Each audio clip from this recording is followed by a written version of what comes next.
17-ամյա Ալայնա Քուափլի մոտ ասթմա էր ախտորոշվել դեռևս 13 տարեկանում։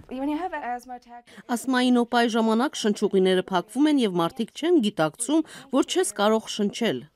Ասթման առավել տարածված քրոնիկական հիվանդությունն է երեխաների շրջանում։ Հայտնի չէ, թե ինչու, սակայն հետազոտությունները ցույց են տալիս կապը ասթմայի եւ թթվային հետհոսքի միջև։ Ասթմա ունեցողների 70%-ը ստամոքսի հետհոսք ունի, ինչը պատահում է, երբ սնունդը եւ ստամոքսի թթվանյութը հետ են հոսում դեպի կերակրափոխ։ Երեխաները եւ նորածինները կարող են տառապել ստամոքսի հետհոսքով։ Երեխաների մոտ, ինչպես եւ մեծահասակների, առավել տարածված ախտանիշը այրոցն է։ Ալայնա Քուափլը մասնակցել է հետազոտության պարզելու արդյոք թթվային հետհոսքի բուժումը կբուժի նաև նրա ասթման։ Հետազոտությանը մասնակցել է 300 երեխա։ Հետազոտությունը որոշ երեխաներին բուժել է պոմպային արգելիչներով, որոնք կրճատում են ստամոքսում թթվանյութի քանակը։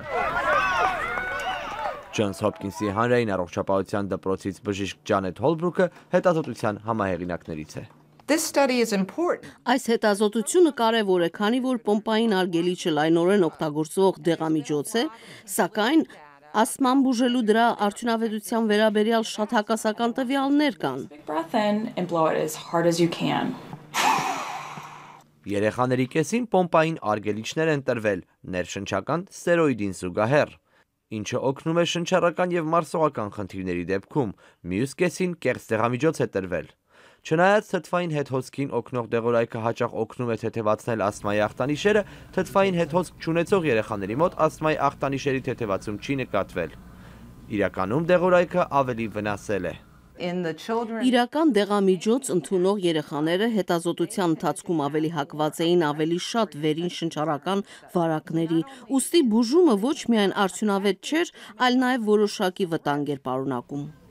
Նույնիսկ թթվային հետհոսք ունեցող երեխաների մոտ պոմպային արգելիչները չեն թեթևացրել ասթմայի ախտանիշերը։ Թոքերի ամերիկյան ընկերակցությունն օժանդակել է հետազոտությանը։ Ամերիկյան բժշկական ընկերակցության ամսագիրը հրատարակել է հետազոտության արդյունքները։ Արսեն Խառատյան, Ամերիկայի ձայն, Վաշինգտոն։